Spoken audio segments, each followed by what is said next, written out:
What's good, 2K fans?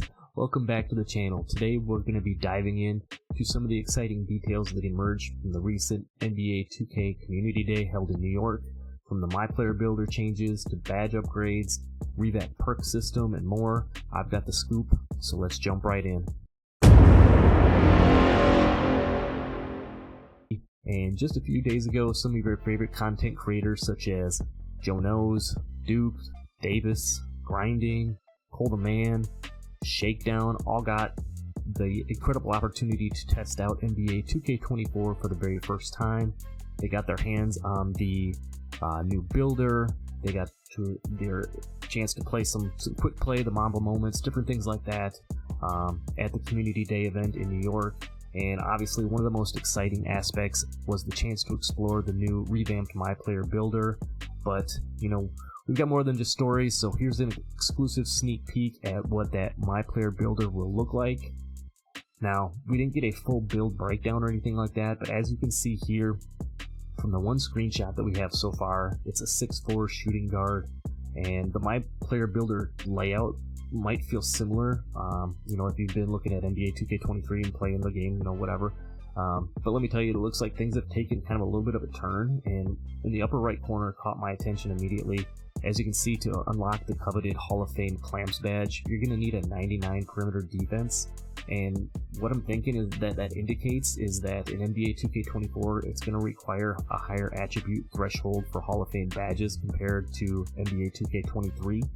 And as you know, the higher the attribute range goes, as you get closer to that 99, it becomes more expensive. And I think that's what they're getting at when they're talking about that they feel that this builder is a little bit more balanced, because you may have to spend up on certain attributes to get it to maybe a 99 in different categories to get some of those Hall of Fame badges that you were used to getting at, you know, maybe 94 or 97 like in 2K23. Now, if you want to get by with less badges, obviously you're going to be able to spread those attributes out a little bit more, but it's kind of what we're looking at right now. And if we put this next to the this build here, next to the 2K23 build with a very similar attributes and stuff, it's worth noting that the new builder seems to introduce a little bit different attribute chaining system. As you can see here, the NBA 2K24 build is a 90 overall, where the NBA 2K23 version with similar attributes is a 91. And again, I say that because the chaining system is a little bit different, so we couldn't put an exact side-by-side together, but you get a rough idea of what we're looking at. So, you know, we're eagerly waiting some more details, and once the embargoes are lifted later next week, we'll get some of the actual builds that the guys and the creators from the event were able to make, and I'm really looking forward to that. So stay tuned, we'll bring you more once those are come out later in the week, kind of give you an idea of what maybe my day one build might look like. I've got a little bit more for you later in the video, so stay tuned for that. Another one of the features discussed at the Community Day, and from some of the nuggets that we've seen on Twitter, or X, whatever we're calling it here, was the ability to use NBA player templates to create your build. Now, not only do these templates offer a starting point for your MyPlayer, but they also seem to come with the animations associated with that player. So if you're making like a Kevin Durant build, they're going to give you a template for it, and then you're also going to get all of KD's animations and everything. But I will give you a word of caution. You know, I did a lot of NBA players, like exact builds, and you know, you guys saw a lot of the replica builds and things like that from NBA 2K23, so I would say pause a little bit on that before getting too excited, because as you remember, some of them, you know, replica builds, the stats were not all that great in some areas, so I'm going to throw a little caution to you before you get too excited, you know, thinking you're going to be able to make a Kevin Durant type of build and get all of his animations on a nice tall player and all that, because he might have a 30 steal and a 60 rebound and different things like that. So again, I'm just going to air a little caution to you before we get too excited about this new NBA player template thing, but we'll see how it works. Maybe it'll be something cool, and we'll see how 2K rolls it out. But now let's talk badges. NBA 2K24 brings some major changes to the badge system. As you can see from some of the tweets and stuff earlier this week, badges like Quick First Step, Limitless Takeoff, which is one a lot of people talked about, Vice Grip, and some of those others are no longer in the game, but as usual, 2K renames or breaks down badges and brings new ones to the scene each year. So we've got new badges such as Speed Booster, which seems to be kind of replacing that Quick First Step off the perimeter. We've got badges like Precision Dunker, and two-stepper. It's always interesting and intriguing to see how these new rename badges impact gameplay, and can't wait to see how they shake things up when the game launches. Which badges seem to be kind of that, quote, OP badges or whatnot, and with the way the new badge progression is going to work, it's going to kind of be a little bit of a kicker too. The badge progression itself seems to have undergone a significant transformation. Looks like we're moving away from the badge point system, where you could shoot a bunch of 3 balls and then upgrade your mid-range badges and pretty much any of your shooting badges. Looks like we're going back to a little bit more of a task-oriented progression, similar like we had back in like 2K18 or 19, where if you wanted to get catch and shoot, you had to do catch and shoot type things. You're gonna have to do the task-oriented things in your online games or your MyPlayer games in order to bring those badges up. But what's kind of interesting, and a little bit of twist that they're throwing in this year, is badge tiers can now go both up and down depending on the usage and the performance in your games. So if you're not, the more you're using a badge, the higher that badge progression will go.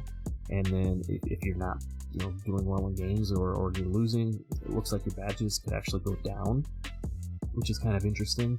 Now they are introducing a new feature called floor setters, which seems to allow you to lock different badges in at a certain level so that they cannot fall below. Say you have a floor setter for a silver badge.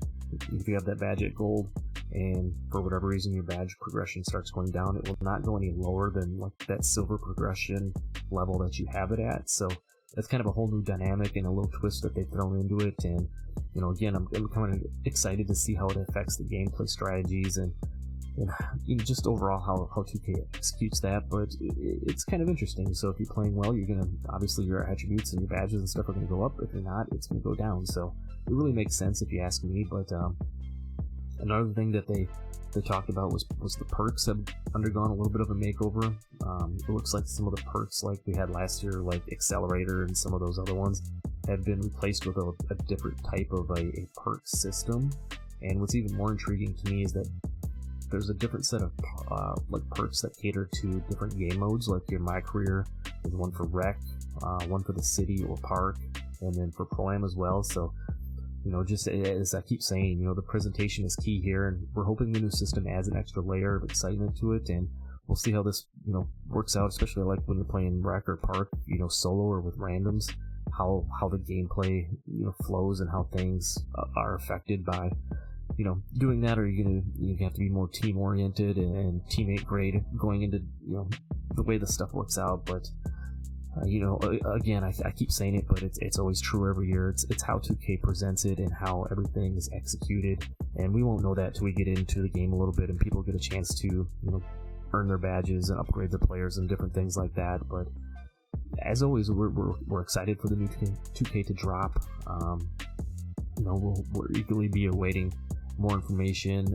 Like I said, as the embargoes get lifted and those creators that were at Community Day can start dropping more information, some gameplay information, some of the different builds that came up with and stuff. But I couldn't I wanted to put together my potential day one build based on what we've seen so far. I told you I want to make like a Larry Bird type build similar to my Hick from French Lick build that I had in NBA 2K23, but things might change, but this is kind of where my instincts are guiding me for now. So let's head over to the builder, and I'm going to show you kind of what my day one build might look like. So let's head over there. So looking at the screenshot that we have from the builder from the community today and comparing that to the one that we have now, all things being equal, I've kind of told you guys before I want to make kind of a 3-and-D taller shooting build right out the gate. It's just going to match up for me with a bunch of the different people that I play with the best. So like I said, all things being considered, somewhat equal. I'd be looking at like a 6'9" Larry Bird-ish type build. Throw a little something in here. We have a decent layup. I think we'd have a decent driving dunk, as the limitless takeoff is not there. So something around the 85 or whatever that threshold is, to get some of them contact dunk animations, things like that. Maybe throw a little bit of post control in there too, be able to do some work in the mid range. Got a lot of new badges and things like that. So I think if we threw something like that in there, and then having a decent mid range, a mid 80s 3 ball has always been pretty solid no matter the 2K. So I think if you were in that range, it would be pretty solid. Good playmaking, just enough ball handle to get some decent animations. Again, everything is really going to depend on the thresholds and what things look like once we see the builder. But just kind of going off of 2K23, and I know they say don't look at 2K23, but just doing a little side-by-side comparison. I think this is the type of build. Good all-around defense on the build, good speed. A little bit of strength on it. They say strength matters every year. They tried to introduce things like the bully badge and stuff like that for 2K23. Now they're bringing in like bulldozer and some of them other ones. So we'll really see once the game launches if strength is going to matter. Like I said, they say it every year and then it doesn't seem to, but who knows, maybe it'll be the time that it does. But this is kind of the template I'm going to go off of. We'll see in a week once the embargo is lifted and some of your creators are able to put out some of those builds that they created. I'm seeing a lot of taller stretch builds being mentioned, so hopefully we're able to make something like this, but we'll have some more news in about a week. We'll do a little bit of comparisons to what I have here versus what I think I want to do out the gate, and then, as we get closer, we'll bring you a little bit more news and stuff. I'm more focused on the builder, making builds, different things like that. I'm not going to be your daily news outlet or whatever. You got guys like Brute and Joe and Shake and different guys like that have all that daily news type stuff for you, so I recommend going and checking out them if that's what you're looking for. But we're definitely going to be here when it comes to the faces, the builds, different things like that. We're going to have some fun this year. So that's really all I have for this video. Appreciate you guys for sticking around. Stay tuned for more. Go down in the description, check out the links for the Courtside Report if you want some full breakdown of all the news that's happened up to this point. And I'll see you in the next one. I'm out. Peace.